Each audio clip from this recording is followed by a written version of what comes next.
Subscribe to our channel and hit the bell icon for the latest updates and notifications. Hi everyone, welcome to Slooth Crime Stories. I'm here to talk about a road in Aksu, a faraway place in the mountains of Canada. Many indigenous communities live around there. If people who live in this area want to go to town, they usually have to hitchhike because there aren't many options. Since the 1960s, a lot of people, mostly women, have gone missing on this road. Some were found dead, but others are still missing. How risky is this road? Let me tell you the story. The story happens in the western part of Canada, in a place called British Columbia, or BC. It's the third largest province in Canada. In Canada, there's a big road called Highway 16 that goes through 4 provinces, covering around 2960 kilometers, with 1173 kilometers in BC. They built this road in 1941, and it's also called the Yellowhead Highway. It's an important road in BC. Between Prince George and Prince Rupert, there's a 20-kilometer part of Highway 16, known as the Highway of Tears. This part of the road goes through thick forests where wild animals, including big predators, live, making it pretty dangerous. Close to the Highway of Tears, there are 3 more roads: Highway 97, Highway 5, and Highway 24. Things often happen on these roads. Canada has people from different countries, mostly from the British Isles and Europe. Some of the people who originally lived in Canada make up 3.8% of everyone here. There are 23 native communities around the Highway of Tears. Many of these places don't have good facilities, and people there might not have a lot of education or money. Not everyone in these areas has a car. So it's common for people to hitchhike on the Highway of Tears. You just stand by the road, put your thumb up, and some nice drivers might stop to give you a ride. Some native women often stand by the road alone, hoping to get a ride. The crime rate on the Highway of Tears and nearby roads is very high, with things happening almost every year. Today, I'll tell you a story that happened on the Highway of Tears and the roads close by.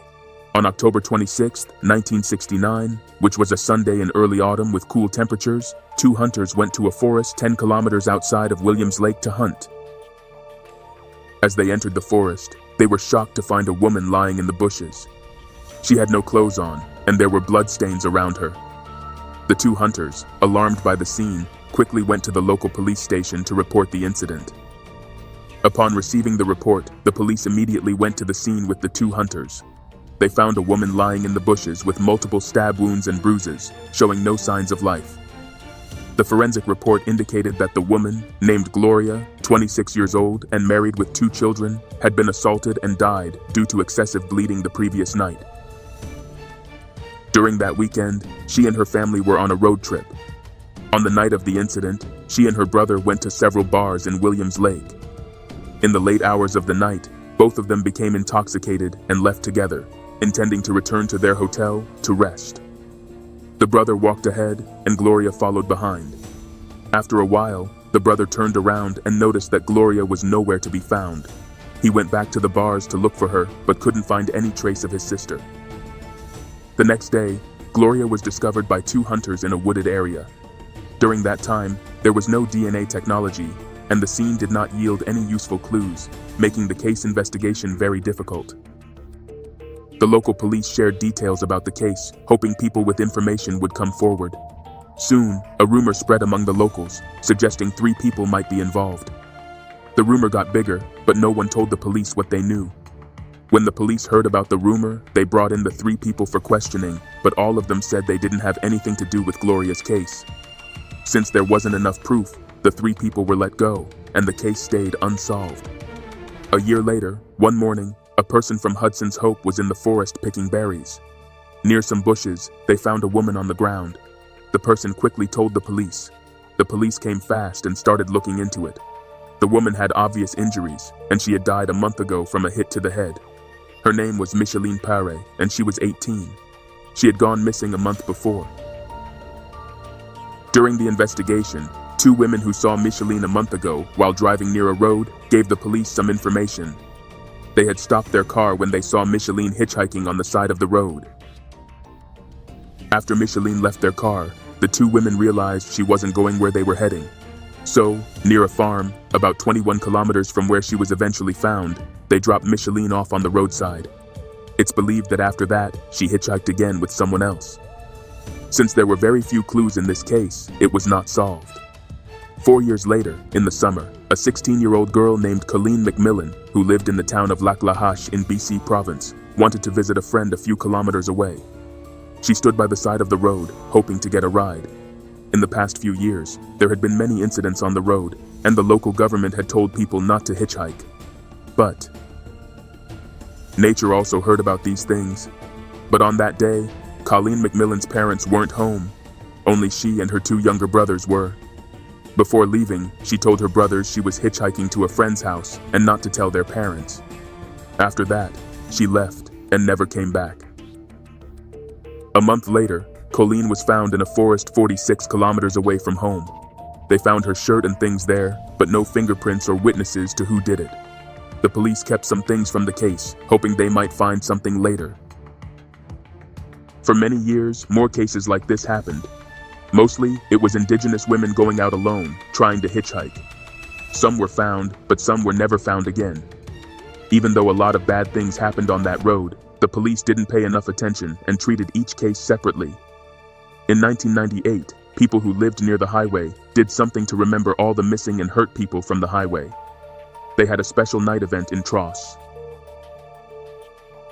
Families of missing and hurt people came together one night to pray for their loved ones. Everyone was sad and tears filled their eyes.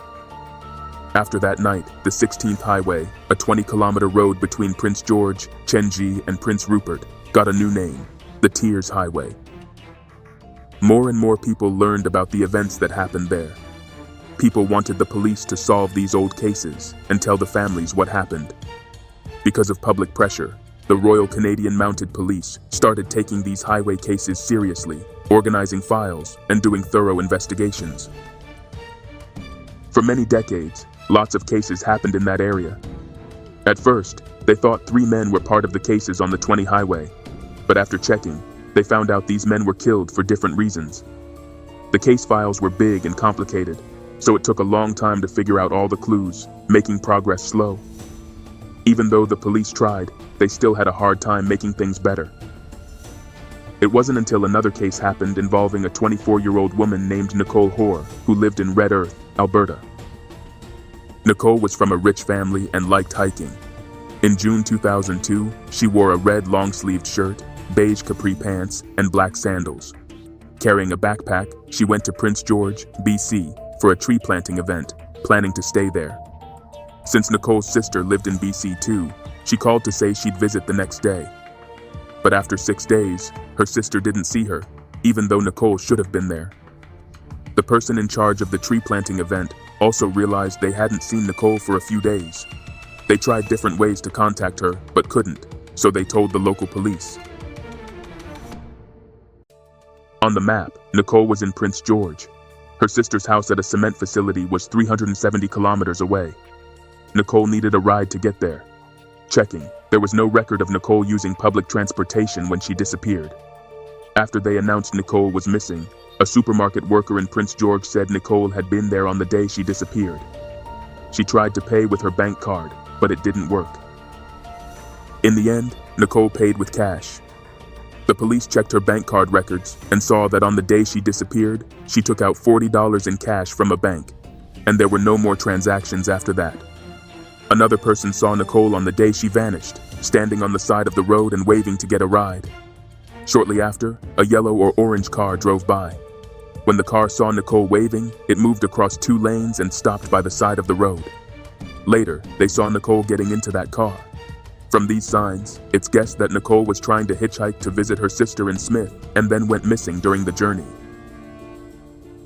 The police sent a lot of people to search along the highway from Prince George to Smith, but the distance was 370 kilometers, making the search area very big. After looking around at first, they didn't find anything.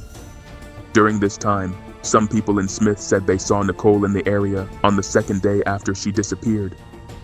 But it was hard to be sure if these reports were true. Investigating in the city, the police found a person named Leland Switzer who lived near Prince George's. There were signs that he had seen Nicole on that day. 2 days after Nicole went missing, he got a life sentence for killing his brother, and he couldn't get parole for 10 years. The police thought he might be involved in Nicole's case, so they tested him with a lie detector, but he passed. They searched his home but didn't find anything, so they ruled him out as a suspect for now. Nicole's disappearance is still unsolved, and you can still see her missing person posters on the Tears Highway in Canada. In 2005, they started a plan called E-Pana to solve a bunch of cases on the Tears Highway. This plan was about how the Royal Canadian Mounted Police were spread out in British Columbia. Pan is the name of a guardian spirit in Inuit stories. Over many years, lots of crimes happened on the Tears Highway. Victims along the highway, particularly on Highway 24, were targeted while hitchhiking alone, and their disappearances were not due to accidents or family issues. Initially, 3 cases were included in the investigation plan. A year later, the number increased to 9, and by 2007, it doubled to 18, with 10 victims being Indigenous Canadians. However, the local Indigenous community believes there are far more cases, at least 40, not included in the plan. In these serial cases, suspects often acted alone, each with distinctive methods. Cases committed by the same individual showed similarities. Investigators typically start from the last known location and time of the missing person, using clues to advance the investigation. Most victims were identified due to certain similarities among the cases. These incidents span a long time, roughly divided into 9 periods. If these cases were committed by the same person, it suggests they committed crimes for a while, then ceased for some time, before resuming their criminal activities later.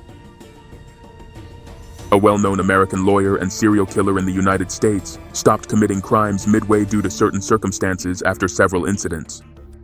However, investigators believe there were multiple perpetrators involved in the cases on Highway 20, differing from the modus operandi of the aforementioned killer. From the outset, the police gave high priority to the investigation, allocating over $5 million annually. With such extensive investigative efforts, some killers were uncovered. In 2006, the team sent evidence from 18 cases to the laboratory for advanced scientific analysis. Technicians successfully extracted a male's DNA from a shirt found at the scene of Colleen McMillan's case. 6 years later, Canadian police handed this DNA sample to Interpol, whose database contains criminals from around the world and is more extensive than Canada's crime database. That same year, Interpol matched the DNA sample to a criminal named Bobby Jack, born in June 1939. Bobby Jack, a temporary construction worker who enjoyed traveling, left his footprints across North America, often driving a rundown car to various bars across the continent. Bobby traveled a lot and got into trouble in North America. In the early 1970s, he went between the United States and Canada often. Around the time of the Colleen McMillan case, he was fixing houses in Prince George. In June 1995, Bobby attacked a woman in an Oregon hotel, and she escaped by jumping out of a window on the 2nd floor. She told the police, and Bobby was arrested, getting 16 years in prison for kidnapping and other crimes. After the trial, he went to the Oregon State Penitentiary. Bobby died in prison at 66 in 2006 because he was sick. Through DNA, police found out he was the one who did the Colleen McMillan case. They also thought he might have been involved in the 1973 cases of Pamela and Gail, who were both 19 and had incidents less than a month apart. Records say Bobby was in Prince George at that time. But there wasn't much evidence for these 2 cases, and no DNA was found at the crime scenes. Bobby had died, so it couldn't be confirmed if he committed other crimes. Canadian police gave leads, and US police looked into Bobby.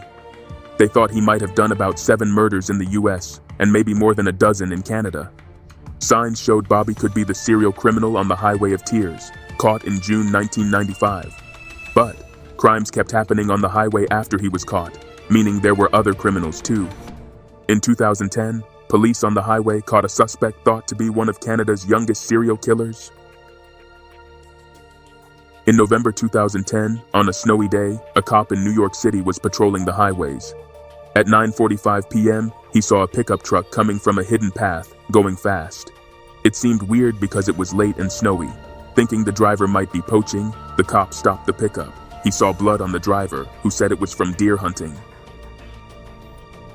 The cop didn't find any deer in the truck, but found a wrench with blood, a monkey backpack, and a wallet with a child's hospital card and a woman's name. Thinking something was wrong, the cop arrested the driver for breaking wildlife protection laws. When more cops came, a skilled tracker followed the truck's path and found a dead woman. The driver, Cody, was the one. The victim, Lauren Leslie, was 20 but only 15 when she met Cody online. On the day of the incident, she lied to her mom to meet Cody in Prince George, where she was later found murdered.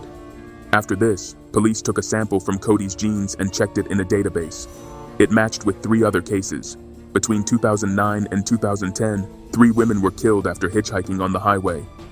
Their bodies were found, and the suspect's DNA was taken from the crime scenes. Cody was found guilty of 30 crimes, including 4 serious ones where he caused a lot of harm, and he got a lifetime sentence with no chance of getting out for 25 years. After the decision, he was kept in Kent Institution, which is a really secure prison in British Columbia. When Cody was proven guilty, the investigators discovered new things. In an E-Pana plan, they found out about the youngest victim, Monica. She was only 12 and lived in Merritt. Monica disappeared in May 1978 while riding her bike near a lake. Even though they found her bike, she was nowhere to be seen. 17 years later, a worker in the woods found Monica's body in a deep crack next to a road. By checking the DNA, the police confirmed it was Monica, who had been missing for 17 years. After finding Monica, the police looked into the case again. They figured out a guy named Gary might be involved, and he was doing some illegal stuff in Canada. To catch him, the investigators sent a secret cop who pretended to be the leader of a made-up criminal group with the last name Gary. Cody fell for it and joined this made-up gang because of some tempting offers. The secret cop became the boss in the group. In this made-up group, the boss, Shantanu, says the only things that matter are trust and loyalty. Nobody can question the boss. One night, some cops pretended to be part of the group and went to a bar. Gary was there too, the only one not really part of the group. During the gathering, the boss got mad at someone who didn't finish a job and lied to him. That person was actually a cop, but it was all just a play. The boss told the cop to give up the keys, leave the bar, and told everyone else to delete the cop's contact info. After that, the boss said, "We all know the rules. We don't lie to each other. Consider this a lesson." Then, the boss told the group that he heard from some sources that Gary might be linked to a murder. But the boss said he could help if Gary told him exactly what happened. Gary, knowing the police suspected him but didn't have proof, saw this as a chance. Having the boss step in seemed like the best way out for him. After that, he told the boss everything about this situation. Not just that, he also admitted to being part of another mystery. The person in that case was Catherine, an 11-year-old girl who went missing in September 1975. 2 months later, she was found in a forest without her underwear, shoes, and socks. The doctors found that her skull and jaw were broken. No one had solved this case until now. But Gary confessed that he was the one who did it. While they were talking, the undercover cop, pretending to be the boss, had a recording device and recorded exactly what Gary said. When the talk was over, they arrested Gary. In January 2009, Gary Handlin got a life sentence with no chance of getting out for 25 years because of the serious murder charge. They officially closed this case through a big court process called the E-Pana Project, which looked at 18 cases. During the investigation, the team found 5 suspects doing crimes on the highway, like Brian Peter and Edward Isaac. Both of them got life sentences for different charges. But there could be more than 5 people involved in crimes on the highway. Detectives are still working hard to solve other cases that haven't been figured out yet.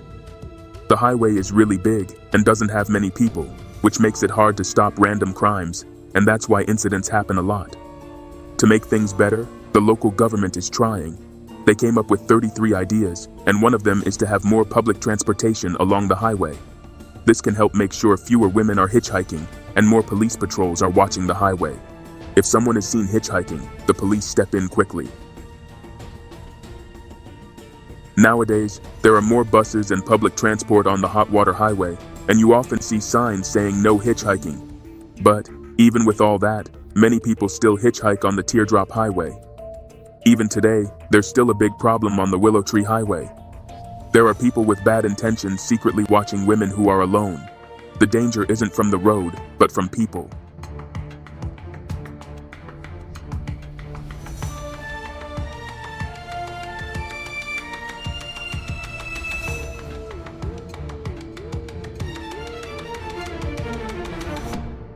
Subscribe to our channel and hit the bell icon for the latest updates and notifications.